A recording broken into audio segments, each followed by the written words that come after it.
السلام ورحمۃ اللہ۔ جی قبلہ بہت مشکور ہیں آپ نے ہمیں وقت دیا ہے، یہ آپ کی بہت نوازش ہے۔ سر ہمارا پہلا کویشچن آپ سے یہ ہے کہ ہماری ینگ جنریشن جو کہ بہت زیادہ برائی کی طرف راغب ہو گئی ہے، جس میں زیادہ تر وہ سوشل میڈیا کا یوز کر رہے ہیں، فیس بک، واٹس ایپ، ٹک ٹاک، اس طرح کا، تو کیا ان کو آپ کیا گائیڈ کرنا چاہیں گے کہ جو آپ کی اسپیچ دیکھ کے ان کو یہ موٹیویشن ملے کہ وہ اس راستے کو چھوڑ کے اسلام کی طرف آئیں؟ اعوذ باللہ من الشیطان الرجیم، بسم اللہ الرحمن الرحیم۔ سب سے پہلے تو میں آپ کا شکریہ ادا کروں گا، آپ نے مجھے یہ موقع فراہم کیا۔ بنیادی طور پر ہم اپنے عزیزوں کو، نوجوانوں کو یہ کہنا چاہیں گے کہ انہیں یہ بات سمجھنی چاہیے کہ ہم کوئی آزاد اور آوارہ قسم کے لوگ نہیں ہیں۔ ہمارا ایک مذہب ہے، ہمارا ایک دین ہے، ہمارے کوئی پیشوا ہیں، ہم کسی اور دنیا کے بارے میں بھی عقیدہ رکھتے ہیں۔ ہماری زندگی صرف یہ دنیاوی زندگی نہیں ہے کہ ہم یہاں 2-4 دن کے لیے آئے ہیں اور بس پھر یہیں ختم ہو جانا ہے۔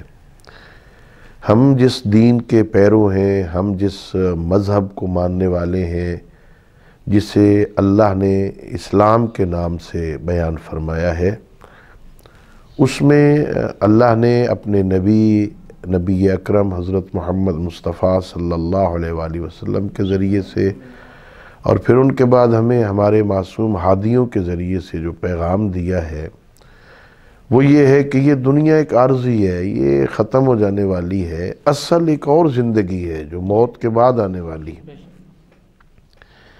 ہمارے عزیزوں کو یہ سمجھنے کی ضرورت ہے کہ یہ دنیا جو عارضی ہے، اس میں ہمیں کس لیے بھیجا گیا۔ اگر تو کوئی ہدف ہے پھر ہمیں اس ہدف کے پیچھے جانا چاہیے۔ ہدف کوئی نہیں ہے، ہمارے ہاں جانور ہوتا ہے، گو کہتے ہیں اس کا حافظہ کوئی نہیں ہے، اس کی زندگی کا روز صبح چلتی ہے وہ، تو اس کا کوئی ہدف نہیں ہوتا میں نے کہاں جانا ہے کہاں، اور چنانچہ اس کا گھر بھی کوئی نہیں ہوتا، پھر اس نے جدھر جانا ہے جہاں تھک گیا بیٹھ گیا وہیں سے پھر صبح آگے چلا گیا، اس کی واپسی کوئی نہیں ہوتی، منزل نہیں ہے کوئی۔ ہم اس کی طرح آوارہ لوگ نہیں ہیں، ہماری ایک منزل ہے، ہمارا ایک ہدف ہے، ہم نے ایک ہدف تک پہنچنا ہے، اور وہ ہدف کیا ہے؟ اللہ فرماتے ہیں لِيَبْلُوَكُمْ أَيُّكُمْ أَحْسَنُ عَمَلًا، حسن عمل کر کے جائیں تاکہ اس منزل تک پہنچیں جہاں پر اللہ ہمیں دیکھنا چاہتا ہے۔ ہر کام میں اچھائی بھی ہوتی ہے، دونوں پہلو ہوتے ہیں، مثبت پہلو بھی ہوتا ہے، منفی پہلو بھی ہوتا ہے۔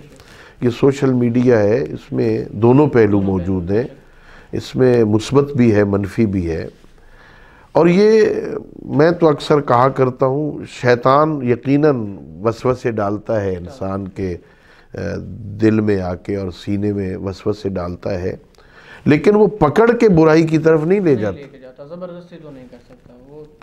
ہمارے سامنے دونوں راستے ہیں، اللہ بھی کہہ رہا ہے کہ اِنَّا هَدَيْنَاهُ السَّبِيلَ إِمَّا شَاكِرًا وَإِمَّا كَفُورًا، دو راستے ہیں، ہمیں کس راستے پہ جانا چاہیے؟ عقل کہتا ہے کہ جہاں ضرر کا احتمال بھی ہو، میں ایک راستے پہ جا رہا ہوں، مجھے کچھ دوست بھی کہہ دیں کہ آگے ڈاکو ہیں، چور ہے، سڑک بند ہے، آگے پل ٹوٹ گیا ہے، تو کوئی بھی نہیں جاتا اس راستے پہ۔ یہ راستہ جس پہ ہمیں عام بندہ کہہ رہا ہے خطرناک راستہ ہے، نہ جاؤ، آگے ڈاکو ہے، ہم نہیں جاتے، تو ہمیں 14 معصوم کہیں یہ غلط راستہ ہے، ادھر نہ جاؤ، آگے جہنم ہے، تو ہمیں سمجھنا چاہیے، ہمیں اس راستے پہ چلنا چاہیے جس میں امن ہے، جس میں سکون ہے، جس میں انجام اچھا ہے۔ سوشل میڈیا ضرور استعمال کریں، لیکن اس سے مثبت استفادہ کریں تاکہ آپ اس منزل اور اس ہدف کی طرف جا سکیں جس ہدف تک پہنچنے کے لیے اللہ نے ہمیں معصوم ہادی عطا فرمائے۔ جی اگلا ہمارا کویسچن ہے کہ ہم مسلمان انگریز کے مقابلے میں دنیاوی لحاظ سے جو ہے پست ہیں، کم ہیں، اس کی کیا وجہ ہے؟ جبکہ جو سائنس ہے اس کا آغاز بھی مولا علی علیہ السلام، امام جعفر صادق علیہ السلام، اللہم صلی علی محمد و آل محمد، ان کے شاگرد جابر بن حیان سائنسدان تھے، جبکہ سائنس کا بھی آغاز، مطلب ترقی کی جتنی بھی چیزیں ہیں وہ ان کا بیسک جو سٹارٹ ہوا ہے وہ ہم مسلمانوں سے ہوا ہے، لیکن اس کے باوجود بھی ہم مسلمان ترقی کے حوالے سے دنیاوی لحاظ سے انگریز کے مقابلے میں بہت پیچھے ہیں۔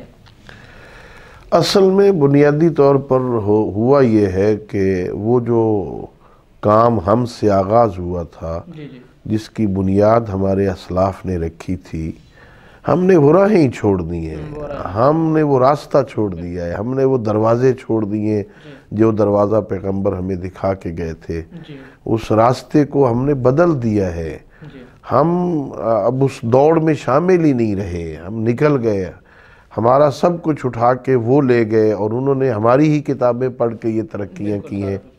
آج بھی ان کی لائبریریوں میں وہ سب کچھ کتابیں ہمارے ہی اسلاف کی موجود ہیں۔ جی اصل میں بنیادی طور پر جو ملوک اور بادشاہ ہوتے ہیں، حکمران ہوتے ہیں، ان کی ذمہ داری ہوتی ہے کہ وہ قوم کو اس طرف متوجہ کریں، سہولیات مہیا کریں۔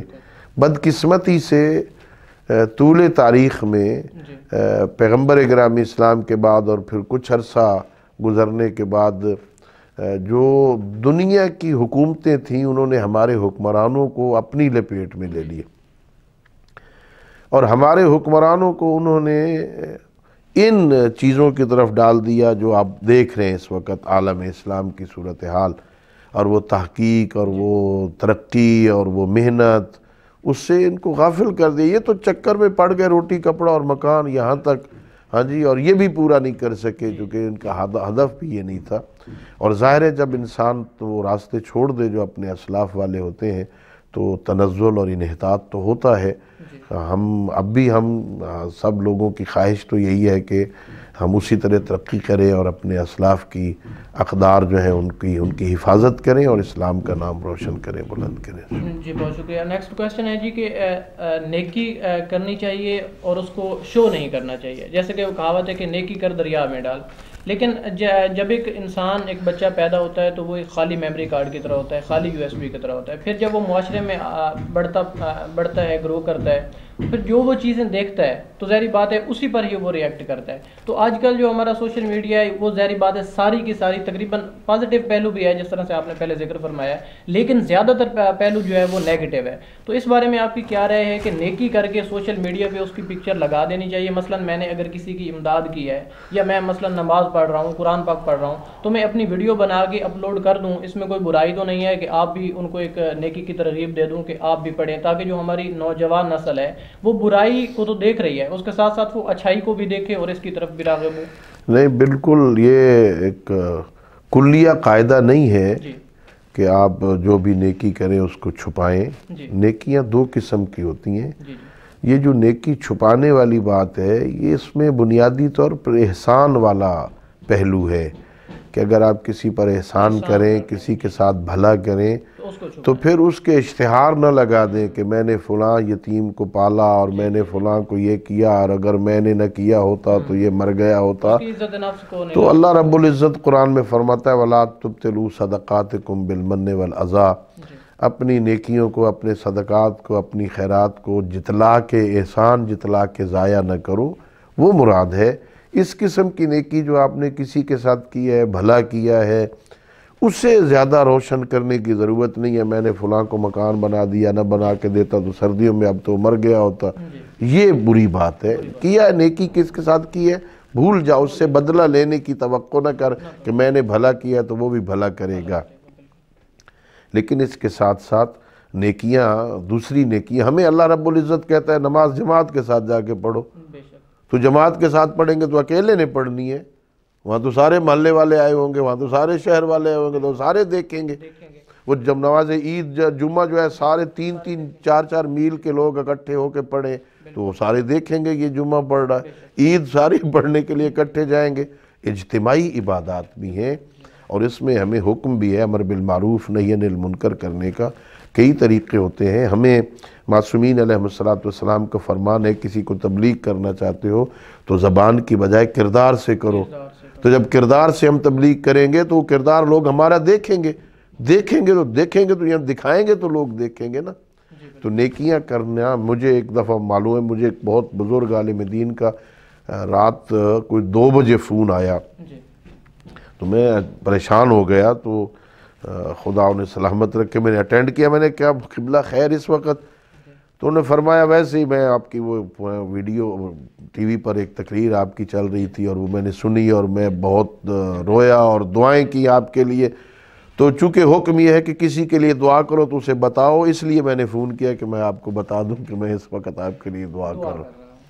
تو نیکی کر کے پھیلانا اور لوگوں کو اس کی طرف، پھر یہ ہے کہ ہمیشہ اعمال کا دار و مدار تو نیت پہ ہوتا ہے، میں کس لیے یہ دے رہا ہوں، اگر اس لیے دے رہا ہوں کہ لوگ دیکھیں اور کہیں واہ واہ واہ واہ کیا کہنے، تو ظاہر ختم، بری بات۔ اور اگر ہدف یہ ہے کہ یہ دیکھ کر لوگ بھی اس طرف مائل ہوں، میں یہ کام کروں تو لوگ بھی اس طرف متوجہ ہوں، وہ بھی یہ کریں، اچھے کام ہیں، نہیں ہے کہ صرف میری تعریف کریں میں یہ کر رہا ہوں، تو اس میں شریعت تو حکم دیتی ہے کہ ایسا کرو، ایسا منع نہیں کرتی ہے اس سے۔